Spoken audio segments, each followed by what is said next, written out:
नमस्कार दोस्तों, स्वागत है आप सभी का आपके YouTube channel India education centre में। तो दोस्तों, आज हम क्लास 10th का जीव विज्ञान स्टार्ट करेंगे, जिसे बायोलॉजी कहते हैं। तो दोस्तों, जो बायोलॉजी का पहला चैप्टर है क्लास 10th का, उसका नाम है जैव प्रक्रम। इस जैव प्रक्रम जो है ना, ये एक चैप्टर नहीं, आपका एक इकाई बोल सकते हैं। इस इकाई के अंदर आपका 5 चैप्टर आएंगे, जिसमें पहला होगा आपका पोषण, श्वसन, उत्सर्जन, परिवहन। ठीक है, तो यह एक इकाई के रूप में आपका चैप्टर दिया गया है, जो जिसमें आपका 4 चैप्टर सम्मिलित है, जिसमें हम पहला पढ़ेंगे पोषण। तो सबसे पहले जो आपका इकाई है जैव प्रक्रम, जैव प्रक्रम को समझेंगे, उसके बाद हम अपना चैप्टर स्टार्ट करेंगे। तो चलिए हम स्टार्ट करते हैं। इसमें सबसे पहला टॉपिक हमारा क्या रहेगा जी? जैव प्रक्रम।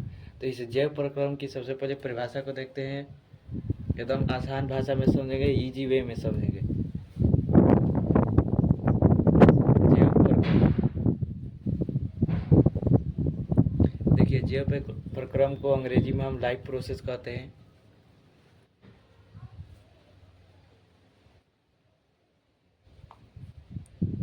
इस लाइफ प्रोसेस की सबसे पहले शब्द को तोड़ेंगे, उसका अर्थ निकालेंगे और परिभाषा देंगे। देखिए, तो इस जैव का मतलब होता है जीव, और प्रक्रम मतलब होता है कोई क्रिया। अब देखिए, प्रक्रम मतलब क्रम, प्रोसेस मतलब होता है कोई प्रक्रिया या क्रिया। तो कोई प्रक्रिया या क्रिया जो है जीव में संपन्न हो रही है, ठीक है, वो संपन्न हो रही है, लेकिन उसमें एक यह बात हो जाता है ना कि वो सभी क्रिया जो है ना, वो जीवों के जीवित रहने के लिए आवश्यक है, मतलब उन्हें जीवित रखने में सक्षम है। तो ये जो सभी क्रियाएं हैं, वो सभी क्रियाएं जीवों को जीवित रखने में सक्षम है, तो उसी सभी क्रिया को हम क्या कहेंगे? जैव प्रक्रम कहेंगे। मतलब जीव में संपन्न होने हुए सभी क्रियाएं जो उन्हें जीवित रखने में सक्षम होती है, उन्हें हम जैव प्रक्रम कहते हैं। तो लिखते हैं,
तो ये हो गया हमारा परिभाषा।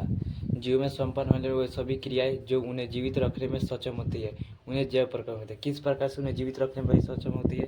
तो सबसे पहले उदाहरण देखते हैं। उदाहरण में जैव प्रक्रम में कौन कौन सी क्रिया आती है? तो उदाहरण का जो पोषण की क्रिया है, पोषण एक प्रकार की क्रिया है जिसके अंतर्गत जो जीव होते हैं वो भोजन को ग्रहण करते हैं, मतलब भोजन का ग्रहण करने की क्रिया, भोजन ग्रहण करने,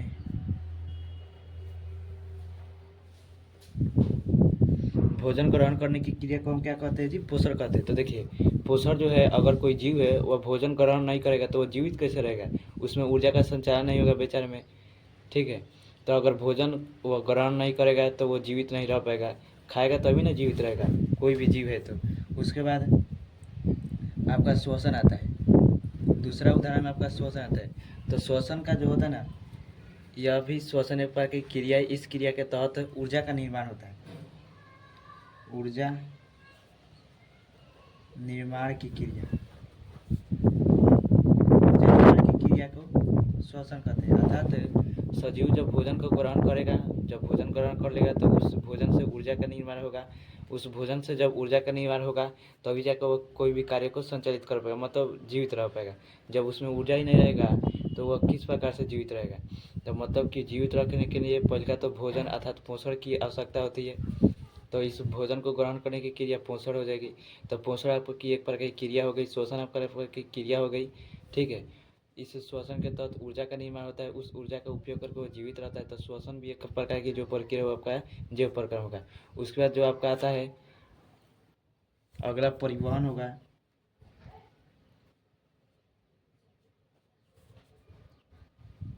परिवहन भी एक प्रकार की प्रक्रिया, इस प्रक्रिया के तहत हम पोषक तत्व का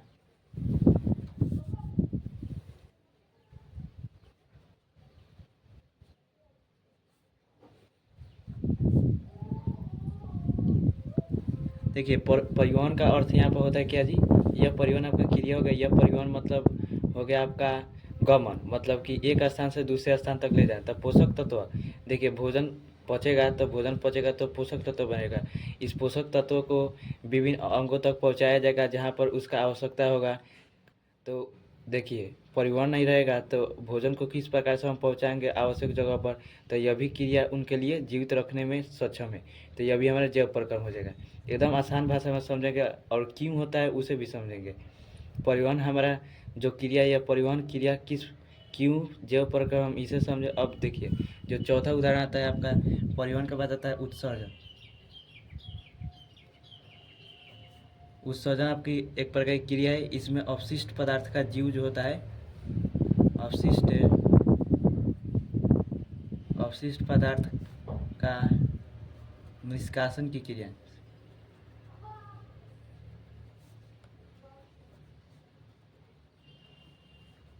ठीक है, यह भी एक उत्सर्जन आपका एक क्रिया है। ठीक है, तो यह भी एक प्रकार का क्रिया है आपका उत्सर्जन, जो सजीवों में अर्थात जीवों में संपन्न होती है। इस क्रिया के तहत वो अवशिष्ट पदार्थ का निष्कासन करते हैं, इसलिए यह उनको जीवित रखने में सक्षम है। मतलब कि अगर कोई अवशिष्ट पदार्थ नहीं निकला, भोजन ग्रहण किया, भोजन पचे हुए अवशिष्ट पदार्थ के बनता है, उस अवशिष्ट पदार्थ का निष्कासन नहीं होगा तो वह उसके अंदर ही रहेगा, तो सड़ेगा। सड़ने के बाद उसकी मृत्यु भी हो सकती है। तो उत्सर्जन भी आवश्यक है, मतलब उनको जीवित रखने के लिए उत्सर्जन भी आवश्यक है। उसके बाद आता है एक आपका प्रजनन।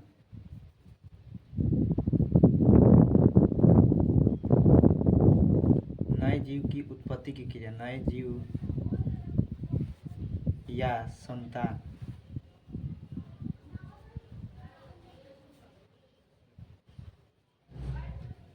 की उत्पत्ति की क्रिया।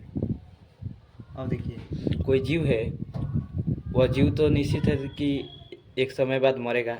जब मर जाएगा तो भाई इस पृथ्वी पर जीवन को बनाए रखने के लिए अर्थात तो वह जीव अपना संतति को बनाए रखने, मतलब वो अपने वंशज को इस पृथ्वी में बनाए रखने के लिए एक क्रिया के द्वारा वो अपने ही जैसे जीव को उत्पत्ति करता है, जिसे प्रजनन कहता है अर्थात संतान को उत्पत्ति देता है। तो यह भी उसके लिए आवश्यक है जीवित रहने के लिए, नहीं तो इस धरती पर उसका वंशज समाप्त हो जाएगा। तो देखिए जितने भी हमें चार बताए, पोषण श्वसन परिवहन उत्सर्जन और प्रजनन, ये जो पांचों के पांचों है, जो आपका पांचों का पांचों है, पहला, दूसरा उदाहरण, तीसरा उदाहरण, चौथा उदाहरण या पांचवा उदाहरण, यह पांचों के पांचों आपके क्या होते हैं जी, जैव प्रक्रम में। अर्थात जीवों को जीवित रहने के लिए सभी क्रियाएं उनमें होती है। जो यह क्रिया है उन्हें जीवित रखती है, इसलिए जैव प्रक्रम का है। अब जो हमारा अगला टॉपिक है, उस अगले टॉपिक का नाम है सजीवों के लक्षण।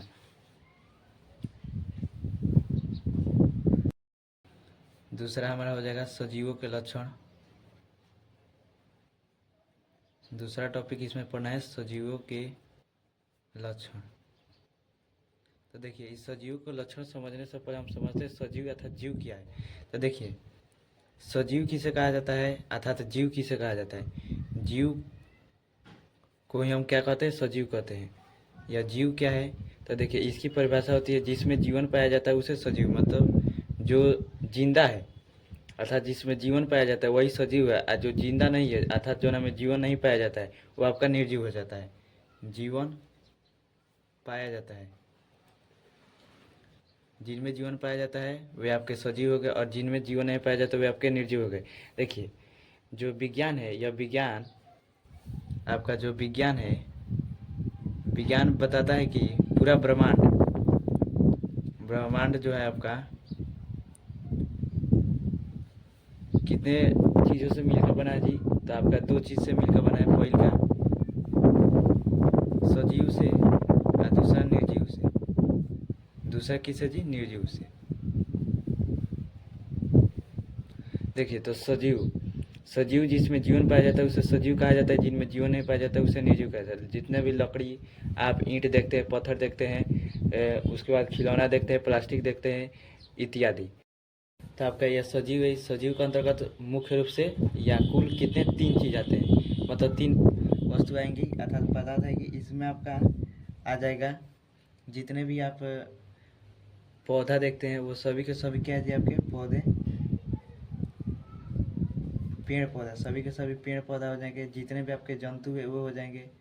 जितने भी आपके सूक्ष्म जीव है, सूक्ष्म जीव जो हमें आंखों से नहीं दिखाई देते, वे सभी के सभी आपके सजीव हैं, क्योंकि इनमें जीवन पाया जाता है, यह जीवित है। देखिए तो यह हमारे पेड़ पौधे हो गए। जितने भी जंतु है, जंतु के अंतर्गत मनुष्य आ जाएगा, पेड़ जंतु के अंतर्गत का मनुष्य आ जाएगा, और जितने भी आपके जानवर हैं वो सभी आ जाएंगे। और सूक्ष्म जीव का जितने सूक्ष्म जीव हैं जो छोटे छोटे हैं, जो हमें आंखों से नहीं दिखाई देते, वे सभी के सभी आपके सूक्ष्म जीव के अंतर्गत है, जैसे में अमीबा, पैरामीशियम इत्यादि। तो ये हो गए आपके सजीव। निर्जीव के अंतर्गत आपके जितने भी है जिनमें जीव नहीं पाया जाता वो हो गए। अब इन दोनों को बारी बारी से हम अच्छे से देखेंगे और सजीव का लक्षण देखेंगे। पहला जो है हमारा वो सजीव है। इस सजीव को देखते हैं। सजीव अर्थात इसे जीव कहते हैं। इसे अंग्रेजी में ऑर्गेनिज्म कहा जाता है। ठीक है, अब देखिए इस सजीव का सबसे पहले क्या बताता है, इस सजीव का अध्ययन विज्ञान की जिस शाखा में करते हैं, विज्ञान के जिस शाखा में करते हैं उस शाखा को क्या कहते हैं जी, जीव विज्ञान। जीव विज्ञान कहते हैं, इसे बायोलॉजी कहते हैं। अब देखिए इस बायोलॉजी शब्द का थोड़ा सा अच्छा से समझ लेते हैं। तो देखिए जीवों का अध्ययन जिस विज्ञान की अर्थात सजीवों का अध्ययन जिस विज्ञान की शाखा के अंतर्गत करते हैं उसे जीव विज्ञान कहते हैं। यह बायोलॉजी शब्द है वो 2 ग्रीक भाषा, जो आपका 2 ग्रीक भाषा है, बायोज और लोगोस, बायोज और लोगस, बायोज और लोगस, यह 2 ग्रीक वर्ड है। इसमें जो आपका ओ होता है या ओ आपका साइलेंट होता है, आइस आपका साइलेंट नहीं होता है, तो इसे बायोज पढ़ते हैं, इसे लोगस पढ़ते हैं। इस 2 ग्रीक वर्ड का जो हमारे अपना जो अंग्रेजी है उसमें अर्थ होता है आपका, बायोज का मतलब हो गया लाइफ, लोगस का मतलब होता है स्टडी, मतलब इसका हो गया जीवन, इसका हो गया अध्ययन। तो देखिए बायोलॉजी शब्द का जब तोड़े तो इसका अर्थ यह निकला। तो इसी अर्थ के आधार पर हम सजीव की परिभाषा रखे हैं और जीव विज्ञान की परिभाषा रखे, मतलब कि जीवन का अध्ययन आपका जीव विज्ञान कहलाता है। अर्थात जीवों का अध्ययन, जीवन किस में पाया जाता है जी, जीव में पाया जाता है, अर्थात जीव का अध्ययन आपका जीव विज्ञान कहलाएगा। अर्थात जीवन का अध्ययन जीव विज्ञान कहेगा। इस अंग्रेजी में the study of life that is called biology कहते हैं। तो यह हो गया हमारा। तो यहाँ पर हम बायोलॉजी के बारे में थोड़ा सा समझ लिए। अब इस बायोलॉजी जो शब्द है, इस बायोलॉजी शब्द किन्होंने दिया था, तो इस बायोलॉजी शब्द को आपके 2 वैज्ञानिक हैं। इन 2 वैज्ञानिक में पहले आपके फ्रांस के रहने वाले जो आपके पहले वैज्ञानिक हैं वो फ्रांस के रहने वाले हैं, और दूसरे वैज्ञानिक जो आपके जर्मनी के। जो फ्रांस के रहने वाले वैज्ञानिक उनका नाम है लेमार्क, दूसरे आपके ट्रेविनस। ये लेमार्क और ट्रेविनस 2 वैज्ञानिक जो फ्रांस और एक जर्मनी का रहना, इन्हीं दोनों वैज्ञानिकों ने मिलकर बायोलॉजी शब्द का नाम दिया था, नामकरण किया। नाम रखने की जो क्रिया होती है उस क्रिया को नामकरण कहते हैं। अर्थात इन्होंने बायोलॉजी शब्द का क्या किया जी, नामकरण किया। नामकरण किया कितने ईस्वी में किया जी, तो आपका 801 ईस्वी में नाम दिया। अब देखिए यह जो बायोलॉजी है, इस बायोलॉजी शब्द का तो हम नामकरण देख लिए, किन्होंने नामकरण। अब इनके जनक को देखते हैं। जो हमें बायोलॉजी जो जीव के जनक हैं उन्हें बायोलॉजी के जनक हमारे अरस्तु साहब हैं। अरस्तु साहब का पूरा नाम जो होता है अरस्तु महोदय, यह एक दार्शनिक थे। आप इतिहास में अरस्तु जी के बारे में खूब अच्छे से पढ़िएगा।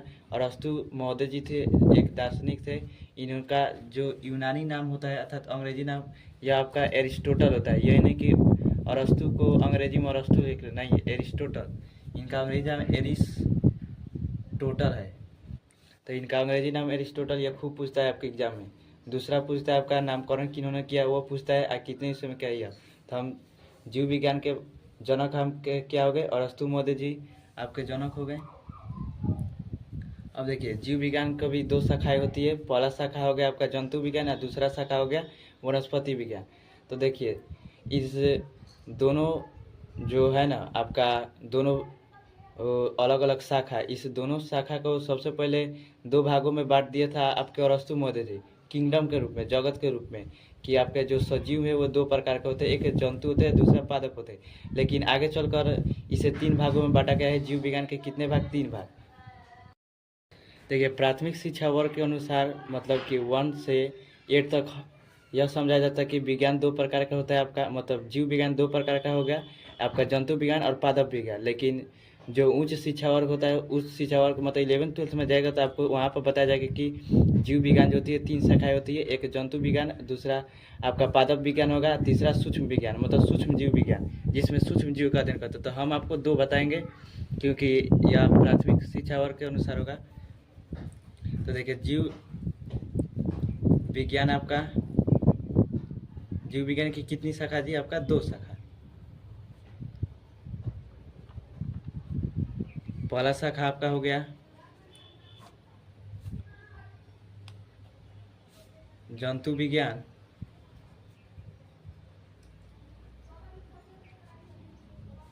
और दूसरा हो गया आपका पादप विज्ञान। पादप को पेड़ पौधा कहा जाता है, इसे अंग्रेजी में बोटनी कहा जाता है,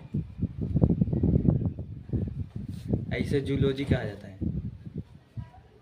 तो देखिए यह जीव विज्ञान की एक शाखा है जिसमें हम जंतु का अध्ययन करते हैं, यह भी जीव विज्ञान एक शाखा है जिसमें पादप का अध्ययन करते हैं। तो परिभाषा कहेगा कि जीव विज्ञान की वो शाखा जिसमें जंतु का अध्ययन करते हैं उसे जंतु विज्ञान कहते हैं, और जिसमें हम पादप का अध्ययन करते हैं उसे पादप विज्ञान कहते हैं। अर्थात तो हम इसमें पादप विज्ञान मतलब पेड़ पौधे का अध्ययन करते हैं।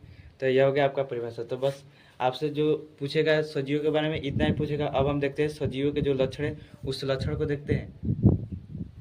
अब हम देखेंगे हमारे जो टॉपिक डाले थे उस टॉपिक पर बात करते हैं, जो सजीव के लक्षण। देखिए तो सजीव जो है वो सजीव को आप देखते हैं कि पहले का तो सजीव में जीवन पाया जाता है, तो वही लिखेंगे। पहले का सजीव मतलब मनुष्य, एग्जाम्पल में मनुष्य को एगो लेकर हम उसे समझ लेते हैं। तो सजीव में क्या पाया जाता है, जीवन पाया जाता है। सजीव में आपका जीवन पाया जाता है।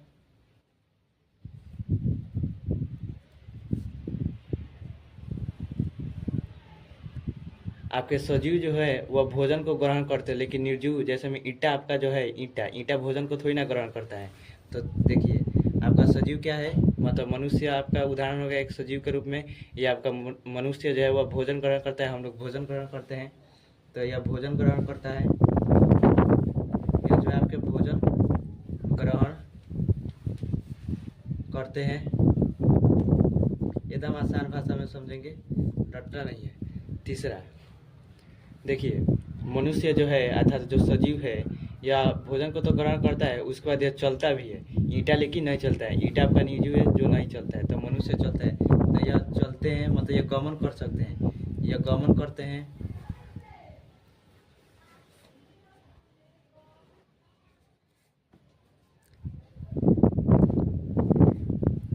देखिए जो हमारा यह तो गमन करते हैं। ईंट जो होता है, ईंट वो अवशिष्ट पदार्थों का निष्कासन नहीं करता है, मतलब कि बेकार पदार्थ निष्कासित नहीं करता। लेकिन मनुष्य जो होता है अवशिष्ट पदार्थ के रूप में मल मूत्र इत्यादि जो है वह निकालते हैं। तो मतलब यह अवशिष्ट पदार्थों का निष्कर्षण करते हैं अर्थात निष्कासन करते हैं।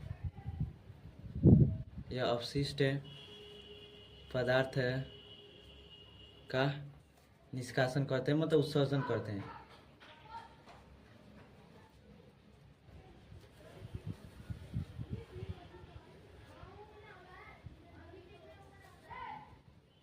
देखिए, पांचवा जो होगा आपका, इसमें जितने भी सजीव है वो सभी के सजीव अर्थात मनुष्य सांस लेता है, लेकिन ईंटा जो है आपका सांस लेता है, जो निर्जीव है ईंटा सांस नहीं लेता है। तो देखिए, जितना कुछ क्रिया मनुष्य करता है वो सभी क्रिया को आप लिख दीजिएगा। तो पहले का तो मनुष्य में जीवन पाया जाता है, ये मनुष्य खाना खाता है अर्थात भोजन को ग्रहण करता है, इधर उधर घूमता फिरता है अर्थात गमन करता है, मल मूत्र का त्याग करता है सुबह का सुबह अर्थात अवशिष्ट पदार्थों का निष्कासन करता ही करता है, दिन भर सांस लेता ही लेता है, अर्थात यह श्वास लेते हैं मतलब सांस लेते हैं, यह सांस लेते हैं। तो कितने आसान भाषा में हम समझ गए कि सजीव के 5 लक्षण जो हैं, 5 लक्षण, इसका और भी लक्षण है लेकिन आपके एग्जाम में पूछता है कि सजीव के 2 लक्षण को लिखे, तो आपको 5 लिख कर आप इन्हीं में से किन्हीं 2 को लिख सकते हैं। तो आशा करता हूँ दोस्तों आपको यहाँ तक अच्छा से समझ गया, जिसमें हम 2 टॉपिक को पढ़ाए हैं, जिसमें पहला आपका था कि जैव प्रक्रम क्या है और सजीव के लक्षण। तो इस दोनों टॉपिक में आपको अच्छे से समझ में आएगा। यदि दोस्तों आपको मेरा वीडियो अच्छा लगा तो प्लीज़ मेरे वीडियो को लाइक करें, चैनल को सब्सक्राइब करें और दोस्तों में इसे शेयर करें। और जितने भी मेरे यूट्यूब भाई अगर मेरे वीडियो को देखते होंगे तो प्लीज़ उनसे गुजारिश है कि मेरे चैनल को थोड़ा प्रमोट करें, थोड़ा सपोर्ट करें। तब तक के लिए दोस्तों जय हिंद, जय भारत।